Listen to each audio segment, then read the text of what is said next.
Welcome, and thanks for joining us at Wit, Wisdom, and Wrinkles, Candid Chats on Aging. Each week, we bring you a short chat on the things we all deal with as we age. Sometimes we laugh, sometimes not. Occasionally, we'll also bring you a longer chat on the question of retirement in general. Hope to see you here often. Hi, I'm Pauline Field, and this is another edition of Wit, Wisdom, and Wrinkles. Today, I have the real pleasure to interview Sylvia Manheim. I met Sylvia not long ago. She was one of the founders of the OSHER Learning Institute at Cal State Long Beach over 20 years ago. And I met her there and was amazed when I heard her speak, and then at the end, she said, and I'm 98. And I was like, oh my word. So, Sylvia, thank you so much for agreeing to be interviewed. And just to let you know, the name of my company is Retire Happily. We help people to decide to retire and those who are already retired to have a life that is joyful and meaningful. Now, Sylvia, I know you were born in 1925, through August. Yes, and you did lots and lots of interesting work and lots of volunteering.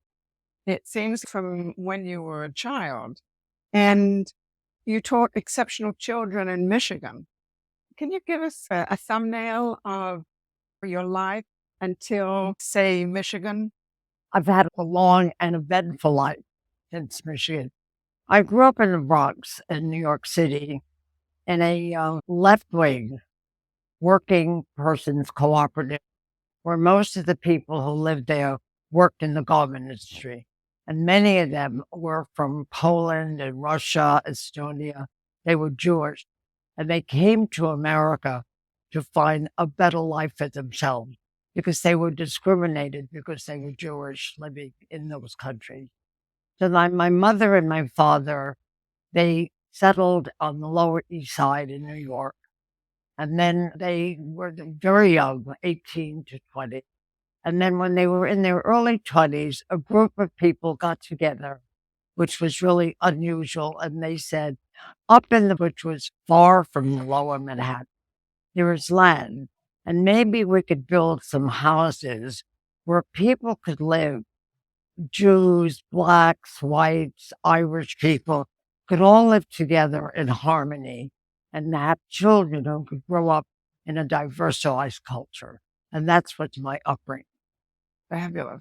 And I know you worked as a lobbyist also for National Council of Jewish Women. I did that. I went to Washington. I went to Sacramento, and I worked as a lobbyist for them, talking about the importance of working in the community.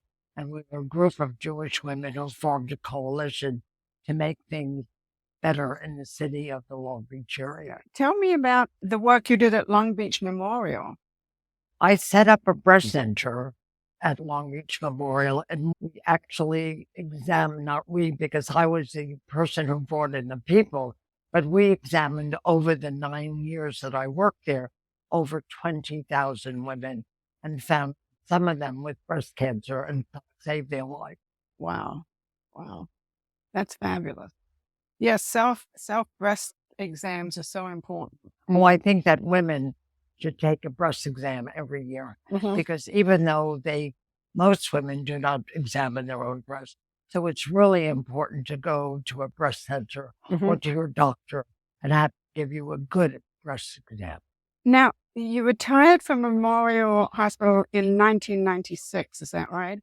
Correct. Yeah, and was that around the time that you established the senior university? That's a very good question. So I was home and I was not working. And a group of us, I had lunch for a group of friends, Lynn Perlman, Sid Solomon, Jack Fletcher. This is over 26 years ago in my living room. And I said, so what can we do with our lives that would be meaningful? And we were just chatting about it. And I said, why don't we start a school? And they said, how are you going to do that? I said, I have no idea. But let's just think about starting a school for older adults. So they said, so we all said, so what could I do? I said, let me call Stephen Horn's secretary. He was the president of the university. So I went to see him, and he said, that's a really good idea, but you have to write a grant to get some money. And I said, I don't know how to write a grant. He said, go to the foundation and they will teach you how to write a grant. So over 26 years ago, a group of us went to the foundation and somebody sat with us and taught us how to write a grant. And we wrote a grant and we got the money to start a senior university. How great. At Cal State. And it's been, I have to say, not only for its learning capacity, but it brought people together that were lonely and even had marriages and love affairs. So it was really a multifaceted situation. That's wonderful. I understand that today there's well over 1,000 people who... We have well over 1,000 students starting at 50 to... I may be the oldest student at the university because I'm going to be, let's see, I was born in 1925. So figure it out. So you'll be 99 in a couple of months. I'll be 99, and I'm still a student, and I still love to go to school. And when I miss a class, I feel I've done something wrong. That's fabulous. The people that are going to be watching and listening to this are people who are, as I said, they're either looking at retirement or they're already retired. I'd like to look at, say, your 80s, the decade of your 80s. My 80s? Yeah. When I was 80. Yeah. That's 20 years ago. Uh-huh. That's a long time ago. When I was in my 80s, I was still working at Memorial Medical Center. And then I left. And then we started a school and we went to senior university. We went to Cal State Long Beach, a group of us. Unfortunately, the group that started the school, Lynn Perlman, Jack Blunt, they're no longer here. So I feel that I have to keep on going because I'm the oldest. Maybe I'm even the oldest student at Cal State Long Beach at senior university. I'm not sure. You might be. But I have to continue because not only that, but it's something to, when you think about what you're going to go tomorrow and you're 98 and you say, I have class, it's a meaningful thing to get up in the morning and have a structure and you know what you're going to do. But not only is the class important, the people, when you walk in, people say, hello, how are you? And you have conversation. You sit outside on a chair and you talk about the day, you talk about politics. So it's really an inspiring situation for people of my age. And even that's why people go to school. So it's really a wonderful situation for me as well as my other fellow students. And you touched on two very important things to keep us alive and enjoying life is to have social connection with people and to be learning. Yeah, and when you talk about social connection, when you're older, the focus for knowing other people besides sitting home all day and watching television is such a negative thing. It's not a positive thing. So knowing someone and having a place to go where you can meet other people, where you can learn new experiences, where you can see young people. Right. It's important also to participate with young people and say hello to them. Sometimes I even take a walk with them around where I go to school. So it gives me a lot of inspiration. And I don't feel like an old woman. I just feel that I'm just there and I'm going to experience anything that I can. And you sure don't look like an old person, that's for sure. And we have with us today your friend Linda Carr, who is also not only a friend, but teaches at Ollie. And obviously you have friendships that you've built from there and from other places. Oh, there's no question about it. So I've made many friends at Ollie that I've known now for 15 years, and that's a long time. Yeah. Now, you were married to your husband for 65 years, is that right? I was married to Jerry for 65 years, yeah. And he was a professor at Cal State Long Beach. He taught mathematics. but he was also the dean of letters and sciences at Cal State. So oftentimes we had many students in our home. Sunday was an open day, and oftentimes we'd have 15 and 20 students sitting in the back discussing their professors, discussing their classes, complaining, or whatever they did. But the house was always open on a Sunday to meet the dean of letters and sciences. That was Jerry. It's lovely. What's been the most significant factor contributing to your happiness and enjoyment of life throughout the years? Well, that is a complicated question. Huh? Because there were times that I didn't enjoy.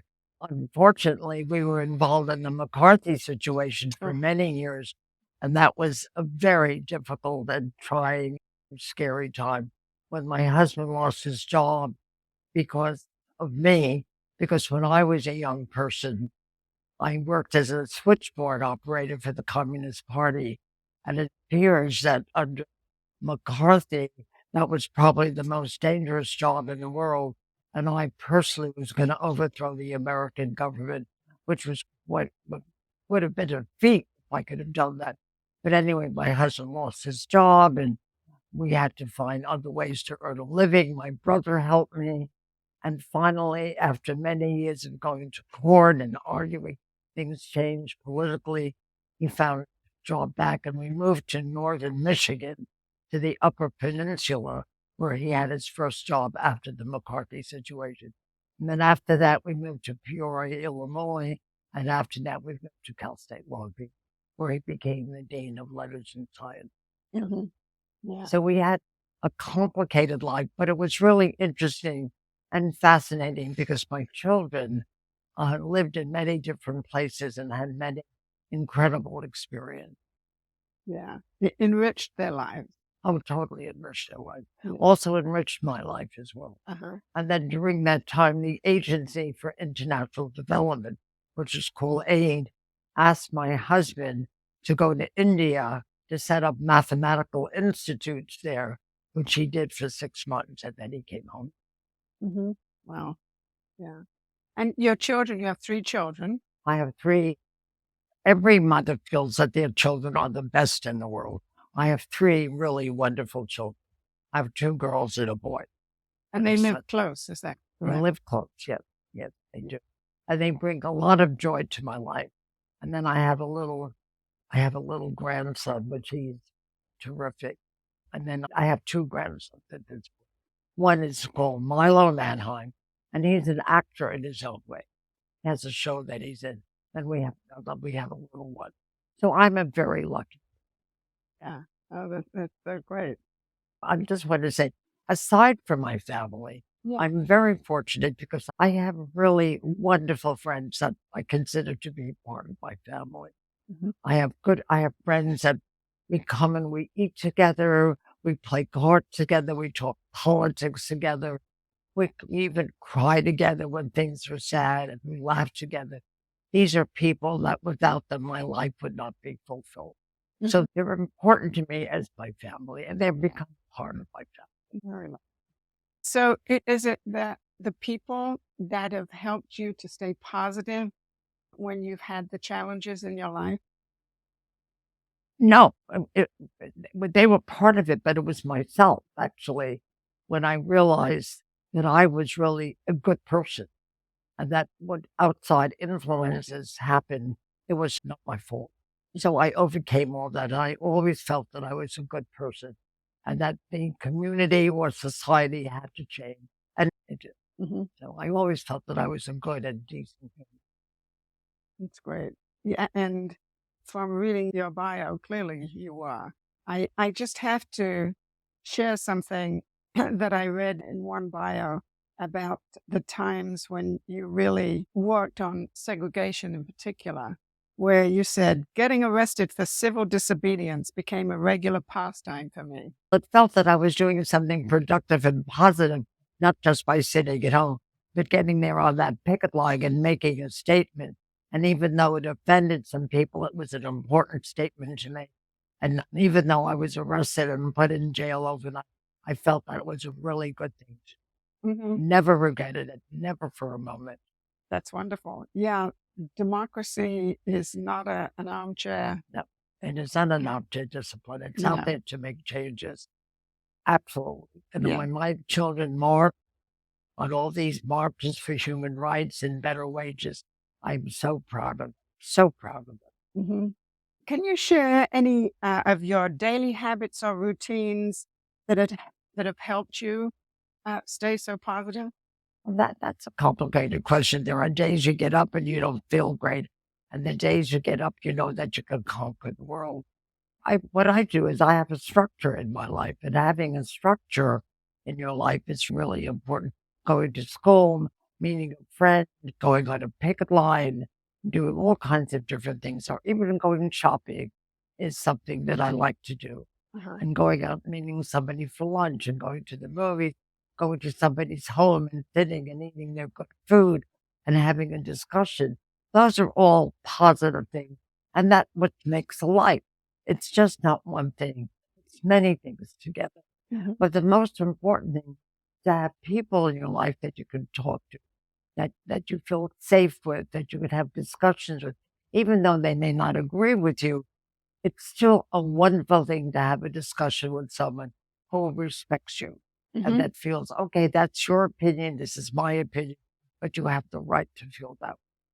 You said a minute ago that do you still go onto picket lines? I still do. Absolutely.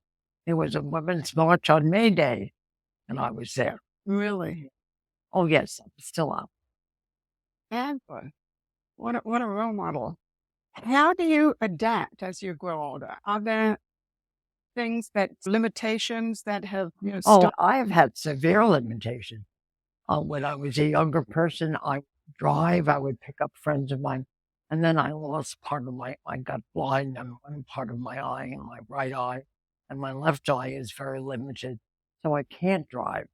So part of me is dependent on someone who says, we're going to go to the theater. And I would say, I really can't go unless you pick me up or I take a taxi. And for some reason, I find it difficult to hire a taxi and take me to the theater. So oftentimes, which is too bad, I would rather not go than pay for the taxi, which is part of my upbringing and it's foolish. But friends pick me up, we go to the theater, we go to concerts as much as I can. Wow. That's really great. And for a long time, I ushered at the theater so that really? I could see at the Carpenter, yes, downtown in Orange County, I ushered there for a number of years. So all the plays, and I was an usher, but I could drive it. Wonderful. When you were in your 60s, did you think about retirement? When I was in my 60s, I retired when I was 60.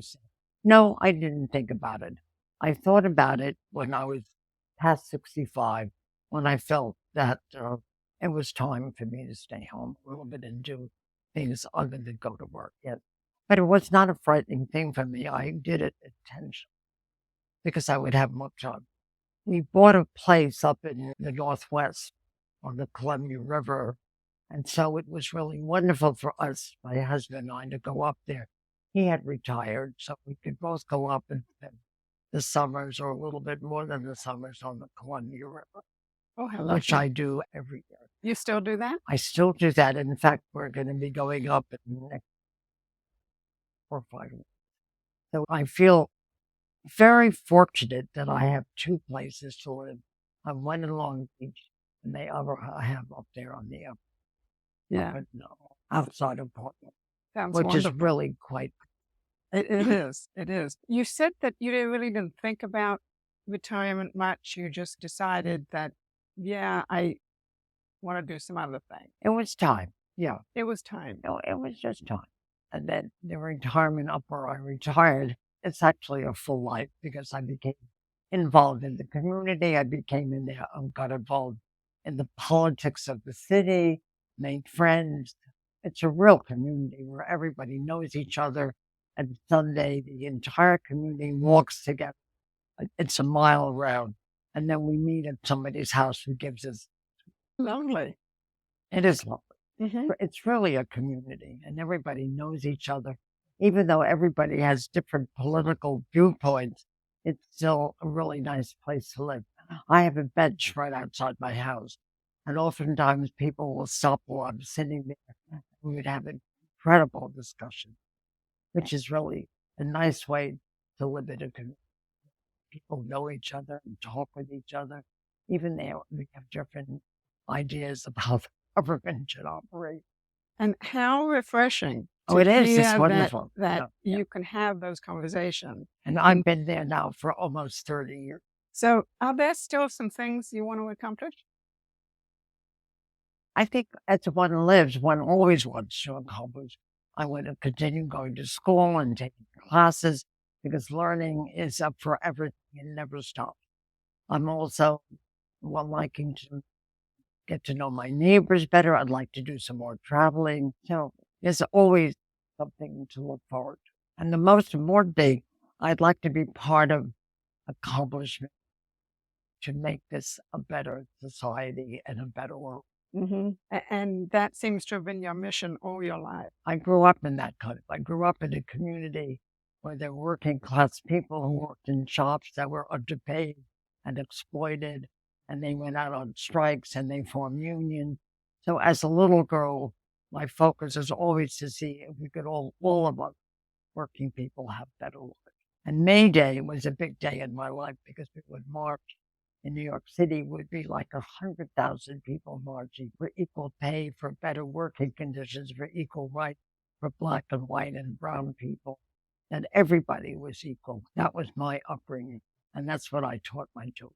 There are 5 areas around the world called blue zones where the population in those areas live into their 90s and beyond at a greater rate than the rest of the world. And although living in Long Beach is not one of those blue zones, but what would, other than what you've already talked about, but what do you think are the most important things, attributes, and things that have allowed you to have a long life so far? My basic interest in people, my interest in politics, my good luck to have the parents I did, the fact that I'm a healthy person keeps me going. It's so many different things. Maybe it's that I live on this block near the ocean. I try to eat good food. I try to have the best friends in my life. I try to be a good mother and a good friend. So I just think I've just been goddamn lucky to live this long. That's it. That sounds great. So what advice would you give to people in their 60s who are looking at retirement? I think retirement is good, but just because you retire, you just don't stay in your living room all day. Get out there and participate in things that you love to do. Take art classes, volunteer. There's so many different areas that a person retires who could get involved in. And if you look at yourself and you say, what do I love? What is interesting to me? Go for it. Don't be afraid. And another thing is get in touch with your neighbors, invite your neighbors over, invite them for lunch, for dinner, but get involved. Just don't sit at home and watch television. That is the worst thing you could possibly do. Great advice. Has pattern behavior is unique. I've never been acquainted with anyone who behaves this way. They'll reach for the telephone and call any number of friends and just ask to give. And they no reason at all. You'll just call and tell them how much and how happy she is to have life. And what a wonder, she'll think of something good, say about them. And at first they will be astonished, but then they'll get used to it. Our business is spreading joy. Oh, thank you. Yeah. One last question. Do you have any plans for your 100th birthday? Oh, absolutely. We talk about it. Oh, I'm not kidding. We absolutely do. We're going to have a huge party in my backyard and invite everybody I know, the mayor, the governor. We're going to do that. Yes. I love it. I love it. Absolutely. No question about that. Yeah. Sylvia, thank you. This has been absolutely delightful. And I hope we can maybe do it again, maybe around your 100th birthday. Thank you very much. Yeah. Okay.